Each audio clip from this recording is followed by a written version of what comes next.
Greetings, fellow traveler. As humanity awakens and evolves, we see change in every aspect of our lives. Let's consciously manifest our desires.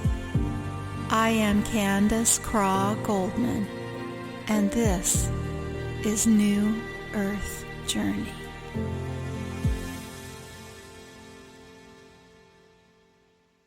Greetings. Thanks for joining us today. Today is the 8th of December, 2015, and it's going to be a really fun night for me because I'm welcoming a really wonderful friend of mine, my personal veterinarian and very good friend, Dr. Jessica Harrison. Jessica is a graduate of Andover Central High School, which is here in Kansas, and she was born and raised in this area. And she's the daughter of Dr. Reed Harrison, and Reed was the veterinarian for my family when I was growing up here in Rose Hill, Kansas. And they're the owners of the Rose Hill Veterinary Clinic. And Jessica spent her fair share of time in and around the clinic, and she fell in love with animals and people and veterinary medicine, just like her dad. And one of the best things about Jess is she also has a love for horses like I do. So we have a lot of things in common. Jessica spent most of her childhood years showing American Saddlebreds. In 2003, she rode for Team USA in South Africa. I never knew you went to South Africa. At the Saddleseat World Cup Invitational. And she also won several world and national titles here in the United States. In 2007, she received a Bachelor of Science in Biology from Kansas State University and met the lovely and wonderful Dr. Brian Hodes, who's sitting across from us now in the living room, who is now her husband. And so both Jessica and Brian attended Kansas State University's College of Veterinary Medicine together. And they graduated in May of 2011. And I remember that because I got here in 2010. And your dad was like, another year, Jessica's going to be here. It's going to be your vet. While in veterinary school, Jessica focused her efforts on equine medicine and surgery and studied as much equine coursework as she could. And in the fall of her senior year, she was selected as Kansas State University's veterinary student representative to work alongside the veterinarians in charge of the all-tech FEI World Equestrian Games in Lexington, Kentucky. So when you were there with all those other photographers, buds of mine, you were rubbing shoulders when I was doing equine photography. I didn't even know it. She was also an extern at several major equine referral practices, including Rood and Riddle Equine Hospital in Lexington, Kentucky, and Glenwood Veterinary Hospital in Glenwood Springs, Colorado. Welcome, Jessica. Thanks, Candace. I'm very excited. Well, this is just so much fun for me. When you were in the other room, I actually asked Brian, I was like, now, how old are you guys anyway? And I was doing the math, and so you were born in 85. Yes, ma'am. So your dad was standing in the driveway of my parents' home and my own home when I was living there. I must have been 17. So it must have been, it was in the late 1970s, I guess, when he saved my mare from colic. You weren't even born yet. Oh, yeah. No, you're right. I wasn't because he graduated vet school in 79. Right, which is when I graduated high school. Yeah, get out. Wow. Yeah. So this happened, yes, even before you were a gleam in your daddy's eye. I know. I think that's a really cool connection. I loved your dad that day. There are many things that stand out in my mind. Of course, the very best and happiest thing is that my mare lived through the crisis and she was fine. But I remember that your dad was very kind. He was very much in control of the situation. And when I asked him, when I got the courage to ask him if my horse's name was Money, and I said, "Is Money going to make it?" And he said, I'll never forget it. I mean, I could even show you the place in the driveway where all this happened. It was so burned in my mind. And he looked at me and he said, "I don't know. I don't know yet. We'll see." And I remember really appreciating how honest he was, even to, think about it. I was a young girl. I was a teenager, and obviously totally in love with my horse. And I know you know what that is. Oh, yes, definitely. Absolutely. So tell me what it was like growing up with, and your mom worked at the clinic. Mm-hmm. Yep. And so you just, probably some of your earliest memories are showing up at the vet clinic doing stuff, right? So What are some of your earliest memories?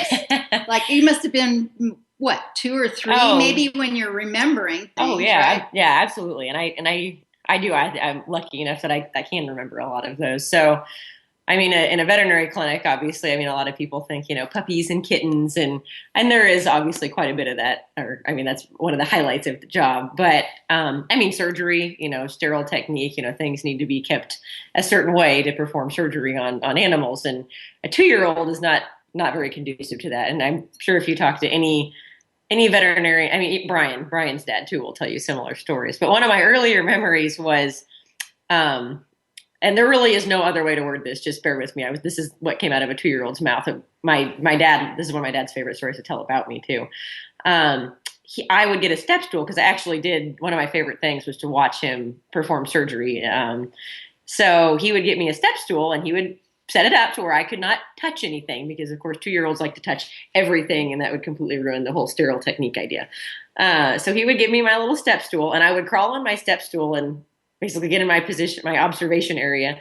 And I would watch, and no matter what procedure he was doing, I would literally say, and again, to me, this is like mortifying, but my parents think it's hysterical. I would literally crawl up there and say, "Oh, what, are we going to cut his blood out today?"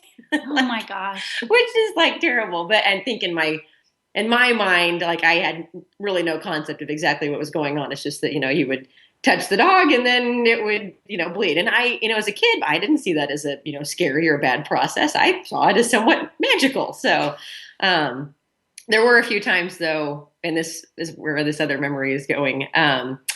I would not stay on my stool and I would go and maybe put my hand on the surgery tray or attempt to help. And so that resulted in basically me getting put in one of the ER cages for the cats and the dogs. And so where I would be told to pretend to be a cat or a dog. My dad would give me a little water bowl and a little food bowl, and I would make believe that I was a cat. And I would literally stay in there for hours and have no problem make believing that I was a cat or a dog. However, I did also develop a taste for dog and cat food, which was much to the not so good for the digestive tract of a 2-year-old, but I liked the taste. So much to my mom's dismay, I would come home with some GI upsets, to which my dad would get ridiculed for allowing me to eat those things. But apparently it occupied me while I was pretending to be said cat in the cage. And I definitely remember that because I would have cousins. I'm one of 28 cousins, and all but 2 are girls, and we're all relatively close in age. And so there were several that I would play with when I was growing up, and they'd come to the clinic too, and we'd just all hang out in the cat cages. So we would, be out of the way. We'd be at the clinic. We'd be, monitored, but we'd all just get to go play in the cat cages, and playing make believe in the cat cages was probably one of my favorite things when I was a little kid. I can't believe I never heard that story. I know, especially because I find it very, very much embarrassing, but and yet you're saying it on live radio. I know, right? But I've had, here I thought I was like unique in that aspect, and almost every other veterinary colleague I've had that was also a vet's kid has eaten their fair share of animal food. Isn't that interesting? And even played in cages. We used to play, my brother and I have very few photos of him and I as children, but one of my favorites is where I've got some felt ears on my head and on a headband and some whiskers painted on my nose and face. So we played kitty, and my own children play kitty. Absolutely. And you just got to play kitty like with some real props. Although yeah, I know, right? I have to say I never did the friskies things. No, and I don't recommend it. It doesn't. Yeah, luckily we moved past that food craving. That's hysterical. So as you were growing up, obviously you grew out of some of that, but at some point, did you start to be, because kids, especially if they have a real interest, and of course you adore animals, at some point you actually could have been a fetch and carry and kind of helpful around the clinic. Is that the way that worked, like after school or whatever? Yeah, absolutely. I probably wouldn't consider myself as being useful until probably like maybe middle school, like partway through middle school and like high school, obviously undergrad and in college. So I started out just doing, kennel work, walking the dogs, cleaning the runs, taking care of them, holding animals, just basically being a veterinary assistant. Which I really enjoyed. And it's, I think that, moving kind of from just the kennel area to actually getting to come up front and help, help at the front desk, help hold in exam rooms. And that's where you really get to start to talk to clients too. And I think that's when I started to really, really enjoy this business even more. Cause I absolutely love animals. I think they're incredible, but they all come attached to equally amazing people. And to me, that's one of my most favorite parts about this business is, the people part. I absolutely love people just as much as I do animals. And I think in order to do this business, you have to be that way. We get a lot of, so we offer a lot of opportunities for students to shadow us in, interns, externs, be they from vet school, people who are graduating vet school to people who are in undergrad to, high school students that don't even know if this is really what they want to do. And we have so many of them that come and say, well, I don't really like people, so I just want to work on animals. And I always tell them, that's not, ideally that we need to kind of change that or possibly look at a different career because, I've yet to have a dog walk into my clinic with its own, credit card saying, here, please spay me. Or, like a horse, like, well, I'm colicking, I need you to help me out. They very much come attached to the person, and that's a big part of it, obviously, not just for the monetary reasons, but that human animal bond to me is what's really amazing. And there's just been too many awe-inspiring stories that I've seen with people and their animals, be they a chinchilla or a horse, dog or cat, what have you. It's just that animal-human connection is amazing. And I've met some really amazing people through their pets. So. Mm-hmm. Chinchilla, I was just thinking, I'm not sure I've ever held a chinchilla before. Okay, so let's start with that. What's the strangest animal or most surprising animal you've ever seen walk through the clinic doors? Oh man. We work on quite a few. That's part of the reason that we operate the way we do, and it is fairly unique because we don't just see dogs and cats. We don't just do dogs, cats, horses, and cattle. We literally will work on everything. We've got one, he's actually a vet student right now. Hopefully we'll come back to work with us, but he has all different kinds of ornate, like turtles and tortoises. Sugar gliders are becoming pretty popular. We have a lady that has a bobcat. I love that. Yeah, actually, she's got two bobcats. Have you seen two clients with bobcats? Have you seen those great big? What are those African kind of cats? Those really big cats. Yeah, like servals. Yeah. Yeah. Do you have any of those? Nope. I don't think so. If somebody walks into your clinic, you want to see you text me right away. I want to show. I would absolutely text you. Have you seen one of those before? They're incredible. I have not pet one. No, probably this was outside of my own personal clinic, but probably one of the neatest things I got to do was perform an ultrasound guided cystocentesis, which is a fancy word for taking a urine sample out of the bladder on a snow leopard at the Manhattan Zoo while I was on a clinical rotation. My gosh. He was anesthetized, but that to me, I was just like, must have had big old paws. Huge. Yeah. They've got, they just look like a bit, obviously they can kill you, but they just look so cuddly.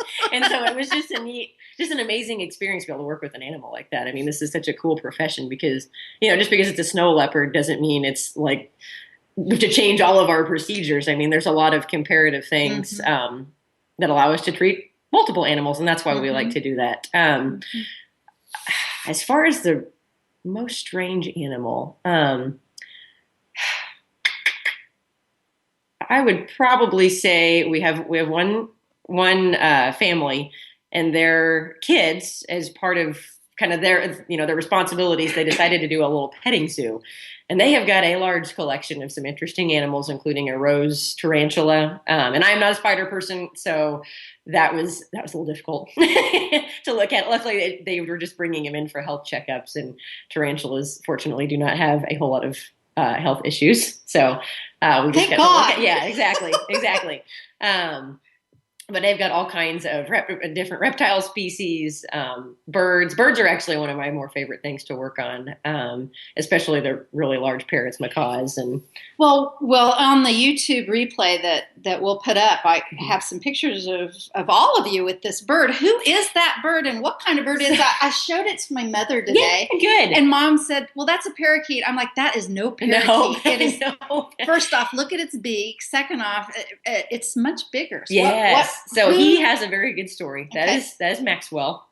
Maxwell is an African gray parrot of the Congo variety. So they actually come in two different varieties, and he's the larger one. African grays are amazing birds. Now, they tend to only like one or two people, which he does. That's definitely Brian, or Dad's bird. He will. I can get him out, but he does not like me. Where does he live then? He lives in his big cage in Dad's office. How come I didn't know this? Well, I'll have to bring you back and meet him. It's like some sort of secret corner or It something? is. Oh my gosh, okay. I know, right? No, it's not a secret corner, but I will definitely bring you back to meet him. So he loves Brian and Dad. African grays so there are parrots that talk, and there are parrots that can imitate noises. He can do both, but African grays are much, much better at actually mimicking noises. So he can make over 20 different cat noises, because the cat room is right next door to him.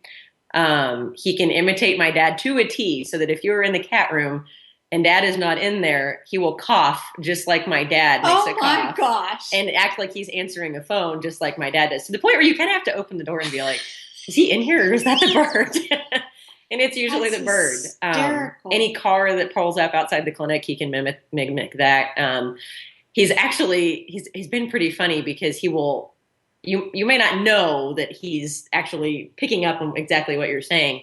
So, for instance, he's a little bit of a rat, because if an employee has gone back there to have, maybe a little venting session with somebody else, he'll repeat it.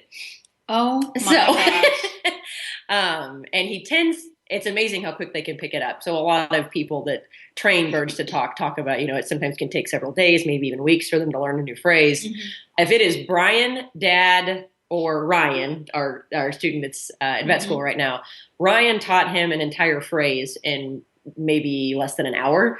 And Brian has taught him a few things in 5 minutes, to which Brian leaves, and I'm stuck in there with the bird, and he proceeds to start saying exactly, or mimicking. Yes, exactly. So, does he keep the 4-letter words out of it, or does he get really? No, he doesn't, because his previous owner, and it may have been 2 owners ago, we don't really know his full story. We know he's banded and he was bred in captivity. But outside of that, he basically was in a house fire, and so came to stay at the clinic because the house was destroyed, and his owner never came back to get him. So we didn't want to, and they're tricky birds, and they live for a very long time. Right. So they're a pretty big responsibility. Right. They need a very large cage. They're incredibly destructive if they don't get the right amount of activity. They're very intelligent. I know a lot of people think birds cannot use their phrases in context. I completely disagree with that. That bird knows exactly what he's doing. That's amazing. Wow, I'm going to have you over here to do more shows. I'm learning I know, so much, right? not even just about the animals, but about you. Okay, so the next question I have is, I'm sure at some point while you were growing up, you would be telling your parents, your dad, that you wanted to be a vet. Mm-hmm. When did you really know that was true, and when did they really know that was true, or has it always been true? It really always has been. In fact, I don't know if that's because neither of my parents really ever, pushed me like, gosh, you're going to be a vet and take over the family business, blah, blah, blah.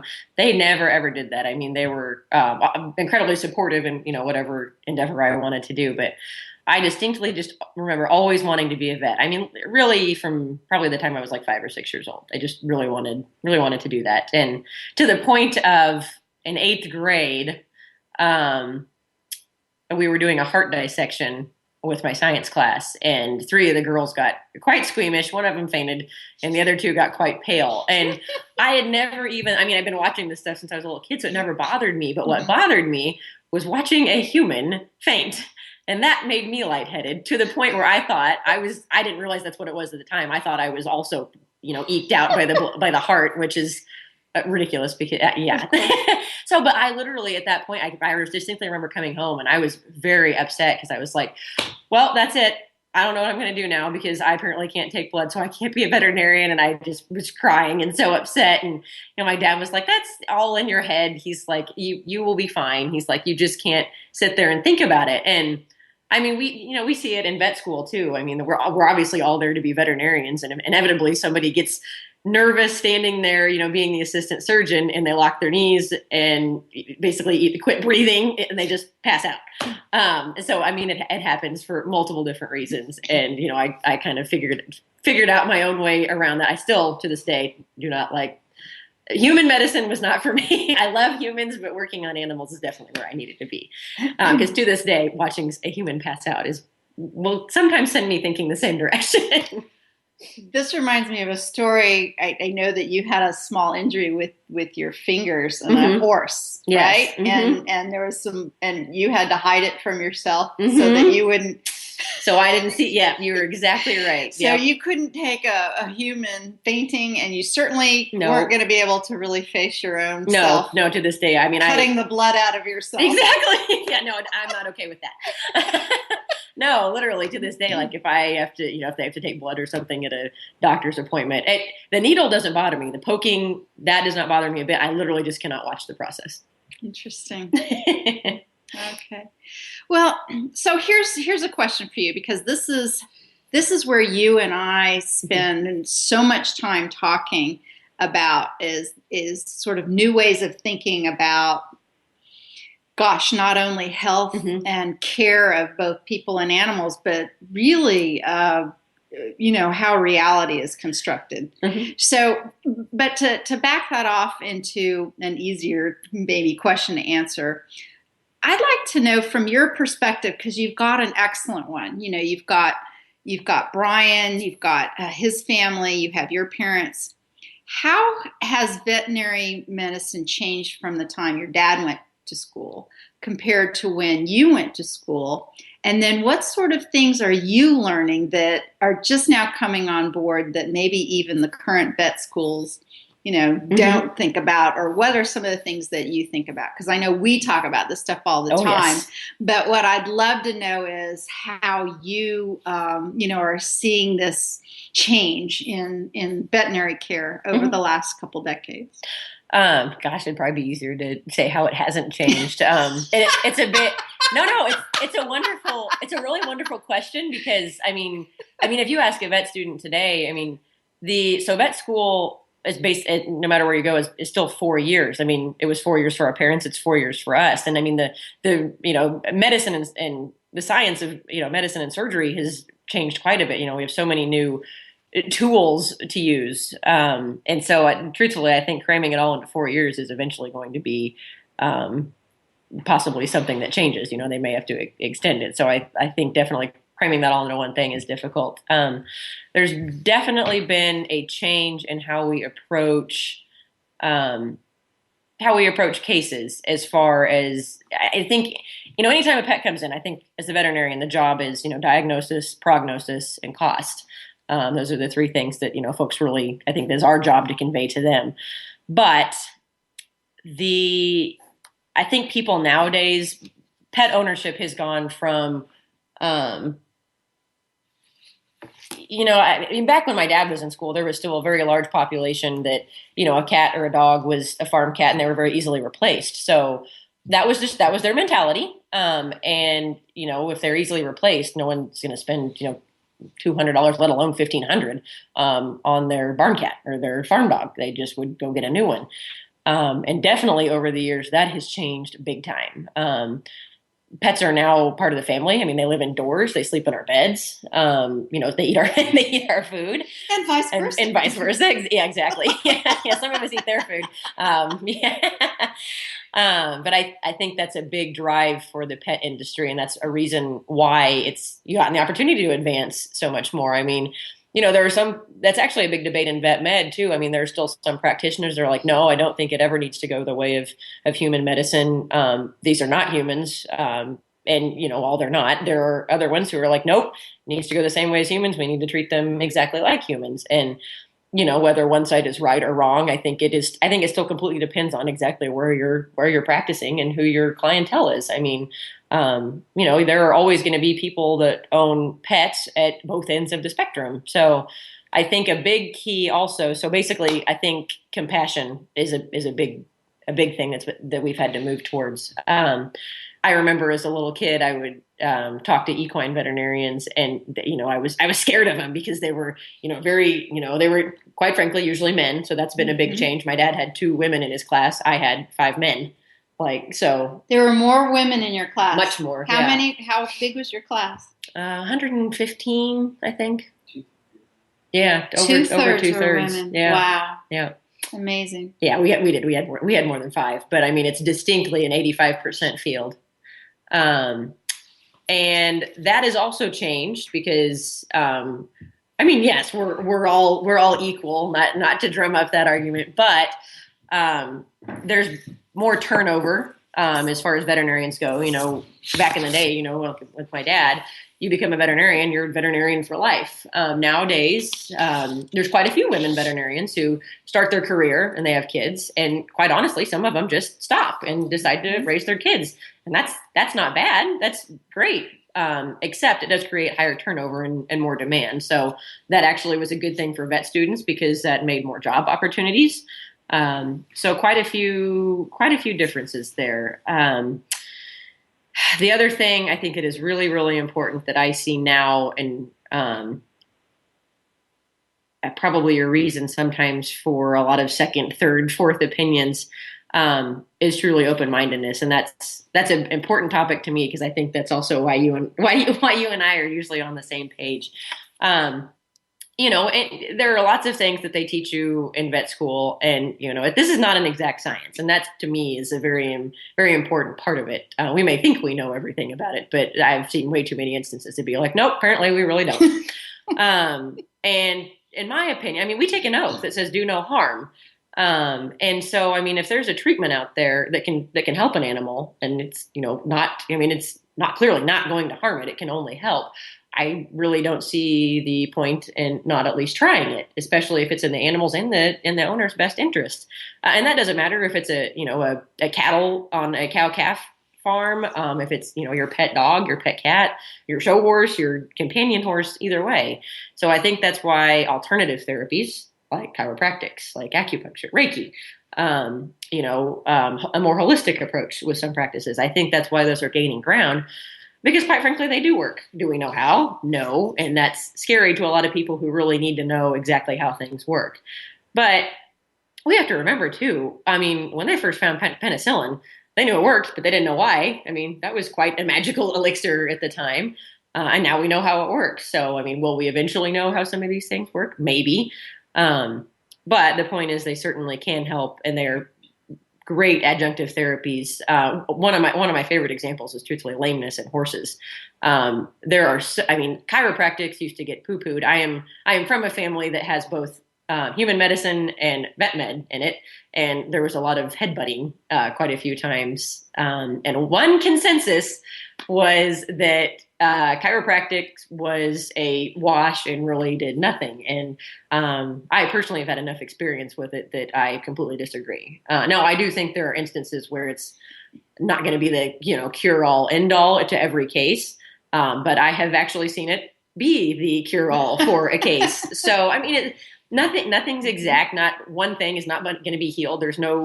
My dad always has a funny joke about, everybody wants the one shot to cure everything, and there really is no Super Stereocom Vitavax Plus. Whoa. Say that again. There's no. So no super. Okay. So if they wanted him to come up as just a mock project in vet school, something that could, cure everything. And one kid came up with this new product. Obviously, this is a joke, right? That was called. So what would that product be? Well, it would be injectable because if an animal bites or something, it doesn't matter. You can still get it in there. It's going to be amazing. It's going to be a vaccine. It's got to be sterile. It's probably, and then it's got to treat, whatever viral or bacterial disease you have. So they called it Super Stera Combi VitaVax Plus. Oh, gotcha. But then for those people that don't want to return, there's Depot Super Stera Combo VitaVax Plus. So that was kind of a joke. And obviously that doesn't exist. And, probably it shouldn't exist. I think if we, try to treat everything with one thing, that's not going to work. And I mean, we've seen that with the homeopathic therapies. We see that with everything. There's not one thing to cure all, but there are certainly things as far as keeping an open mind. Those are definitely areas that I think are continuing to grow. I see more and more colleagues interested in those areas. I, for one, as far as chiropractics go, right now we have a gentleman that does a lot of the chiropractics work for us outside, but unfortunately he had to relocate, and it's a little difficult to get him back here. So that's definitely an area that I am going to pursue further training in. So. Are you? Mm-hmm. Where do you have to go for that? It is actually a specific chiropractic training school for veterinarians outside the Kansas City area. So it's basically 1 week a month for 6 months. But they've got a pretty amazing program. I've talked to 4 colleagues that have been through that program, and they were absolutely amazed with it and are very excited about their knowledge that they gained from it. So pretty cool system. That's really great. I love the idea that, we've been sitting here chatting, Jessica and I, but we actually have another vet in the room.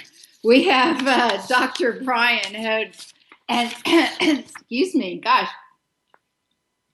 And now you guys have met in veterinary school. No, we met in our biochemistry lab in undergrad. Okay, well, I'm going to turn the computer just a little this way because I want Brian to say hi. But let's see, I'm going to look at Brian's bio here, and I'm going to go ahead and introduce him because I would love for this to be sort of a semi-regular thing, all 3 of us here getting together and talking, and Brian's over there, and I didn't know if he would just, twiddle his thumbs or go outside and pet the dogs or something, but no, I can tell he wants to be here and talk with us, so let's introduce him formally, shall we? So, Brian graduated from KSU in 2011 too.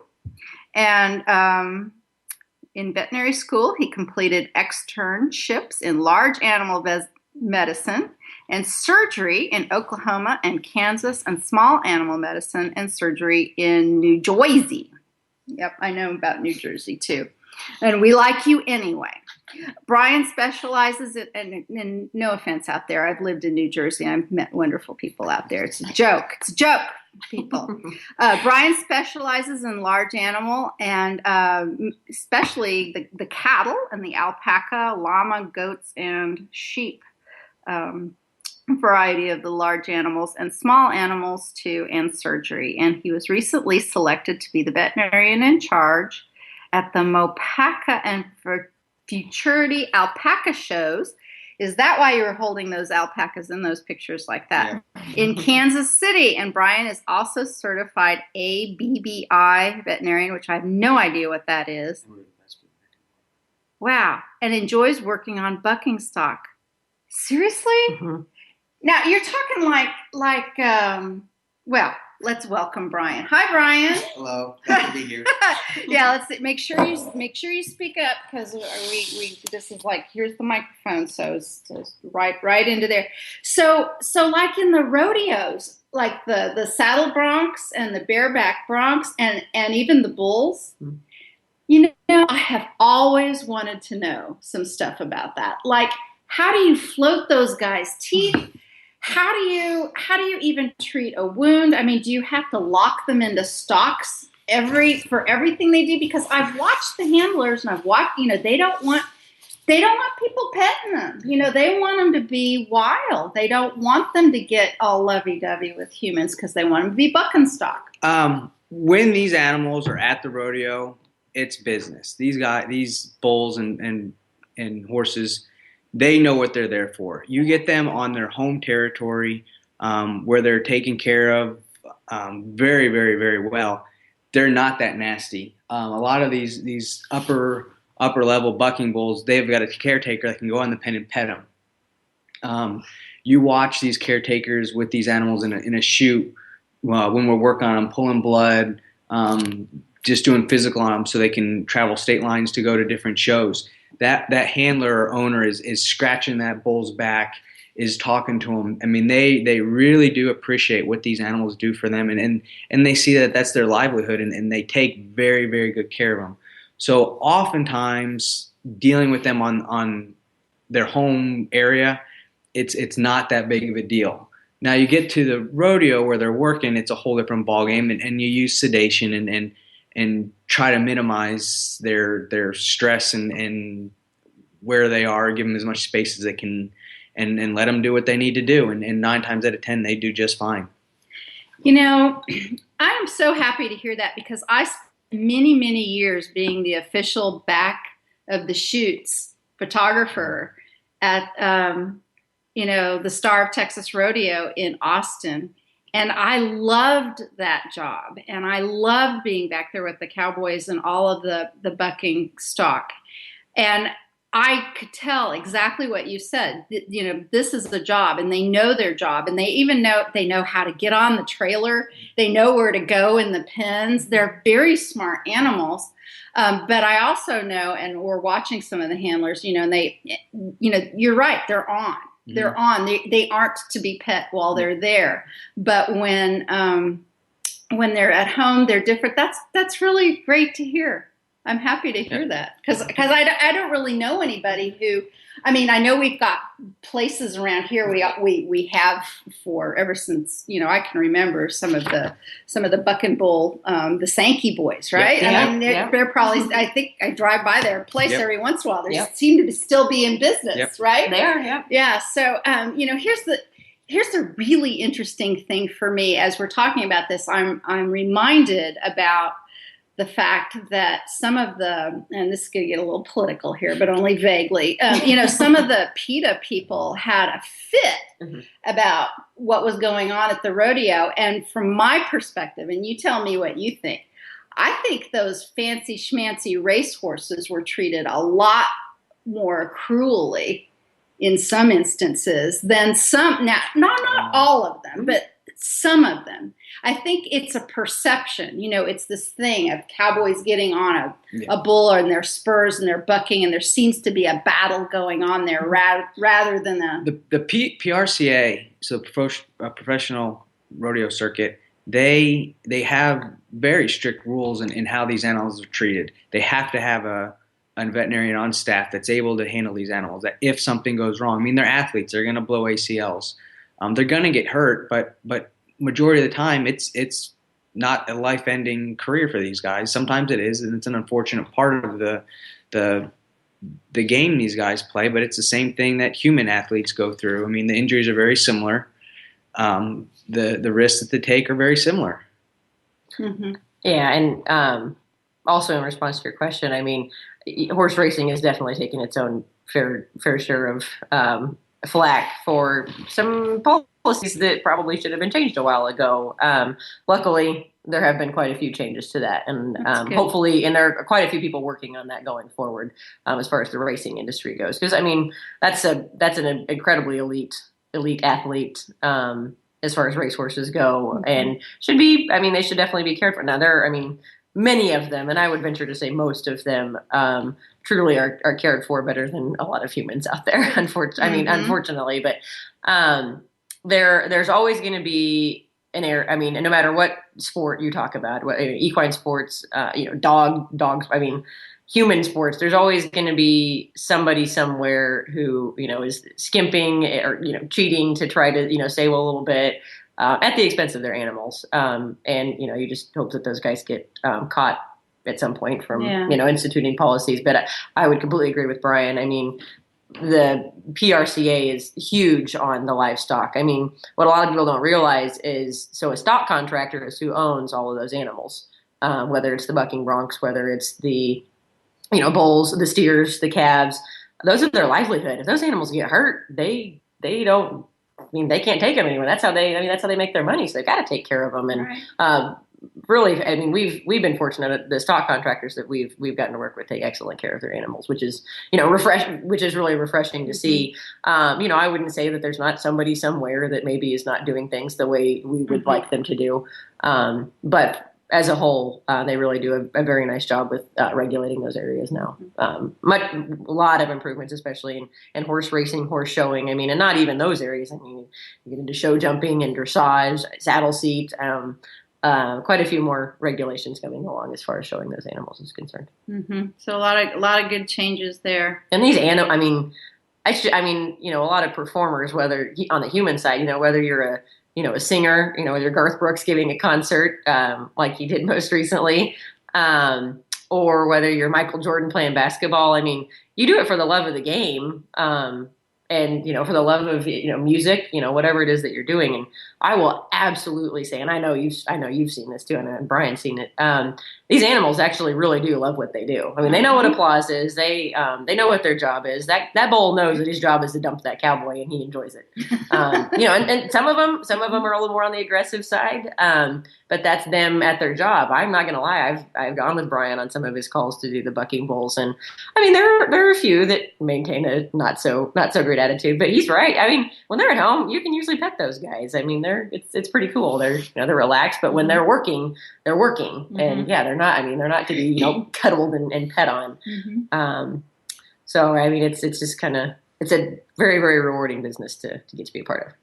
Brian, actually was thinking about you just yesterday driving home by this place where Tom and I had stopped. I think it was sometime in January of early this year. It was a terribly cold, bitterly cold day. And we saw a cow, and she had obviously just given birth. I mean, the afterbirth was hanging out of her, and there was, the baby was separated, and I know how cold it was. And I remember we stopped and we looked for the owner, and it was pretty easy to find. It was a pasture adjacent to a farmhouse. And we went over there and we knocked on the door, and we were like, like that. And the guy's like, your cow just gave birth over there. And he was just kind of like, yeah, so. And I was thinking, it's really cold. But anyway, he was like, okay, I'll go out there and see. But, my concern was they were far apart, and we talked a little bit, and I don't even know if we asked you or how we found out about it, but I guess anymore, the cattle birthing season, dropping a calf happens all year long. Is that really true? What is going on there? Isn't that different than what it used to be? It's less than ideal. Our goal is to have about a 60-day calving season in the spring and a 60-day calving season in the fall. 90 days isn't uncommon. These year-round calving makes it really difficult for management, makes it very difficult for productivity. It's very expensive for the farmer. So I think a lot of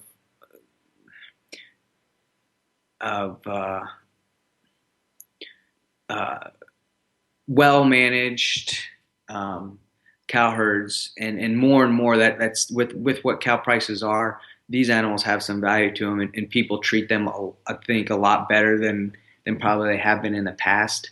And so I think getting away from the year-round calving is definitely in these guys' benefit. And we've seen that more and more.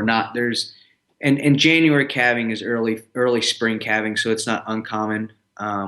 But these guys usually are pretty on top of things. And if there's a calf that's born out in the snow or ice or rain or something like that, they'll get those animals up in their truck, in their house, in a bathtub, something to get them warm. I mean, there's been many nights where we've had neighbors that I've spent 3, 4, 5 hours with a calf that was born in the snow, and we brought the calf inside and started a fire and got a hot bath running for this newborn calf. And these people that say that farmers don't care about their animals, they don't know what they're talking about. I mean, I just day in and day out, these people just really appreciate what these animals do for them, and seeing PETA and ASPCA and a lot of these animals rights people, they have no idea what they're talking about at all. Mm-hmm. Yeah.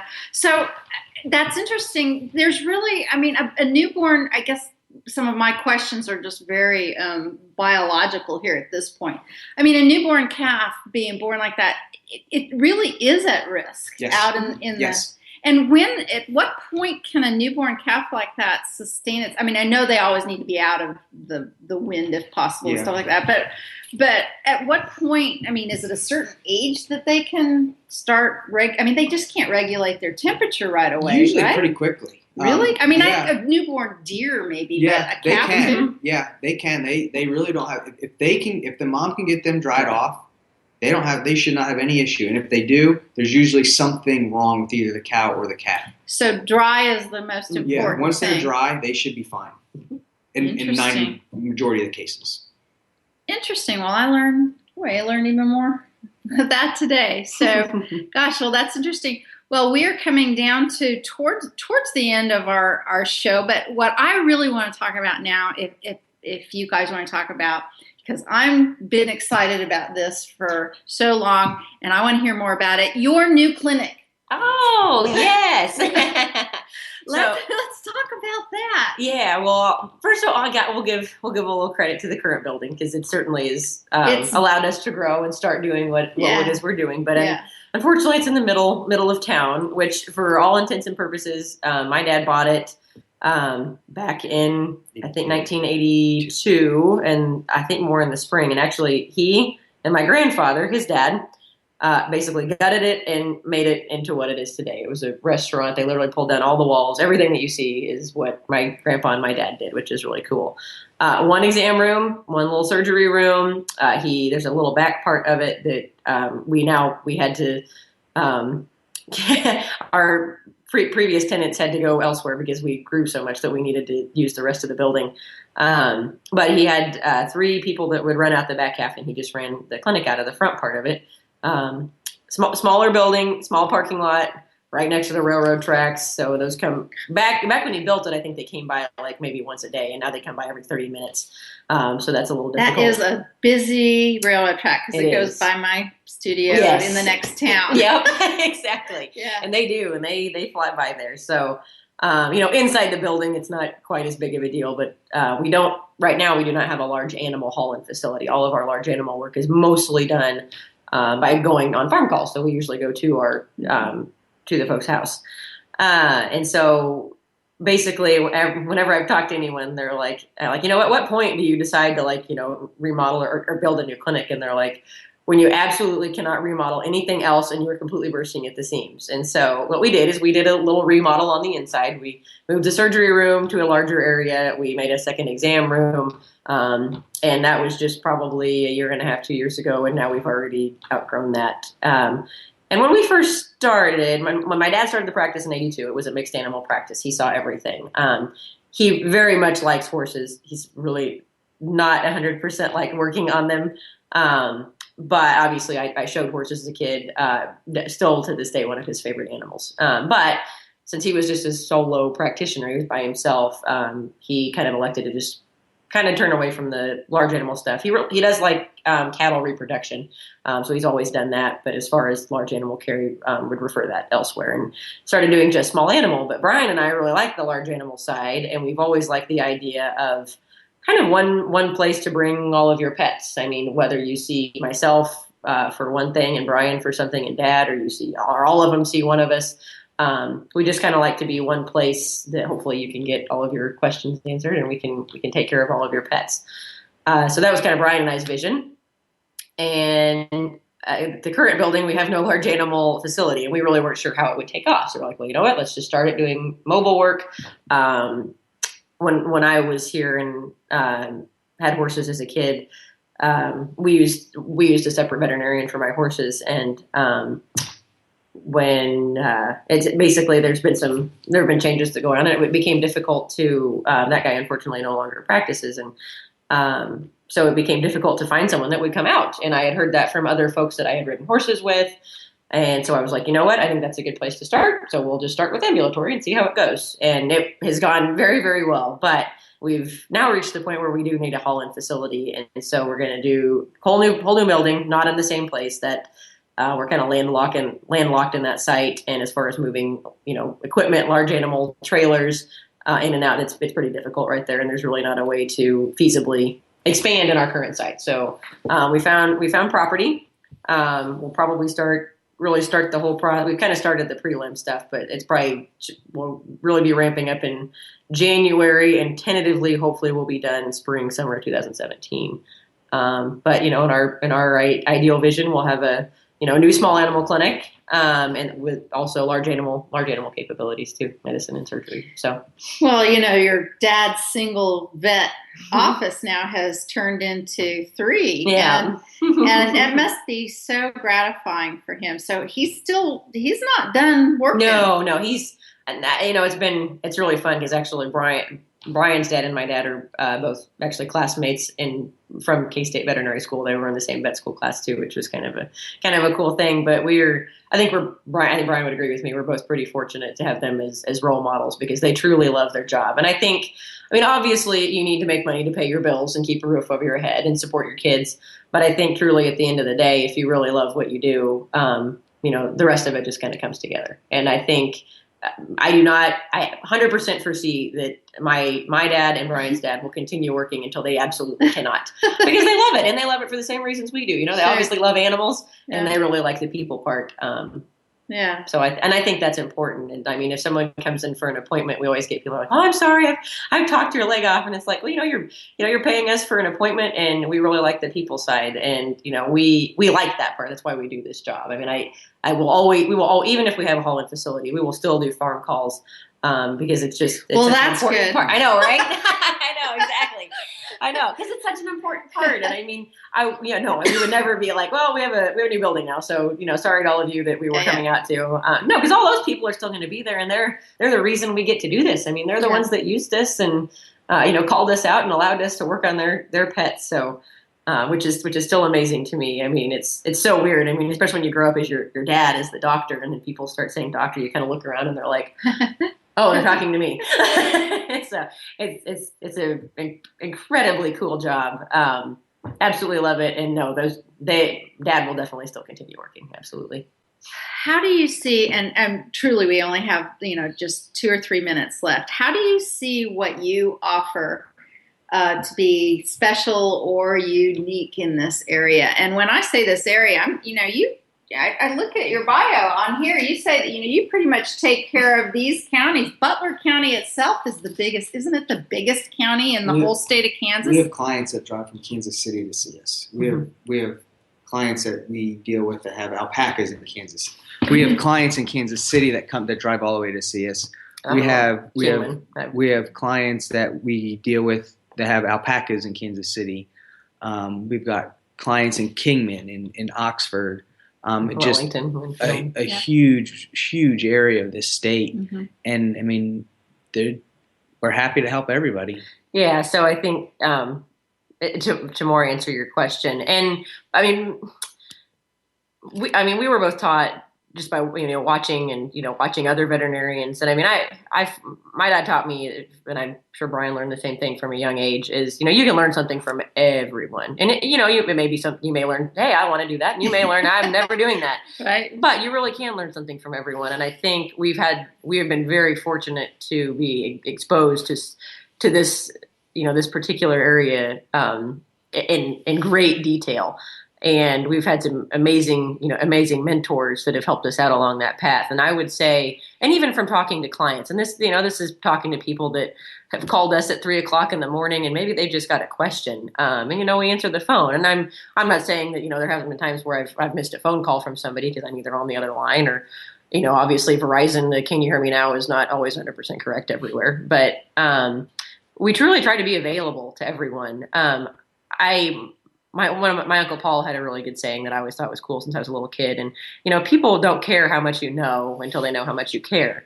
And so to take your pet in and just have be assigned a number, is, I think, a terrible idea. That's why, I don't mind if we spend an hour talking, about your pet. That's why we're here. That's what our job is. And so I think that compassion is hopefully kind of what sets us apart. I mean, we're available 24/7. We give our cell phone number out to our clients, and we do emergency services. And I think that's a pretty good peace of mind for them. And we try to treat them as we would want to be treated in that situation. Well, we are totally out of time now. So why don't you just I know you have a website, but you don't have it here on your bio. What's your website so people can find you online? So our website is also going to be new here in a couple years, but we needed a website, so this is what we started with. And the site will always be the same even when we update it. It's basically you go to www.rosehillvetclinic.com. All right. Yeah, and in Rose Hill, Kansas, just find the railroad tracks. You got it. And Rose Hill Road. For now. And it's a great place, and many miracles have happened in that building, and I'm so happy to know this entire family. And, this seemed like an introductory show. We don't have, we didn't tell many stories, but, oh my God, can we tell stories, right? Yes. I mean, we have so many stories about miraculous things and things we've discovered and ways animals have healed and new things, new things about vet care, like different ideas about food and vaccinations, etc. But we are out of time this evening. I want to thank you both, Brian and Jessica, and I want to thank your dad too, even though he's not here. He's such a part of all of this. Yep. So thanks, Reed, and Peggy too. And will y'all come back on another Tuesday, eat dinner, and then sit here and chat like this? Absolutely. Okay. Well, it was fun. Thank you so much. Thank you for having us. Okay. Good night.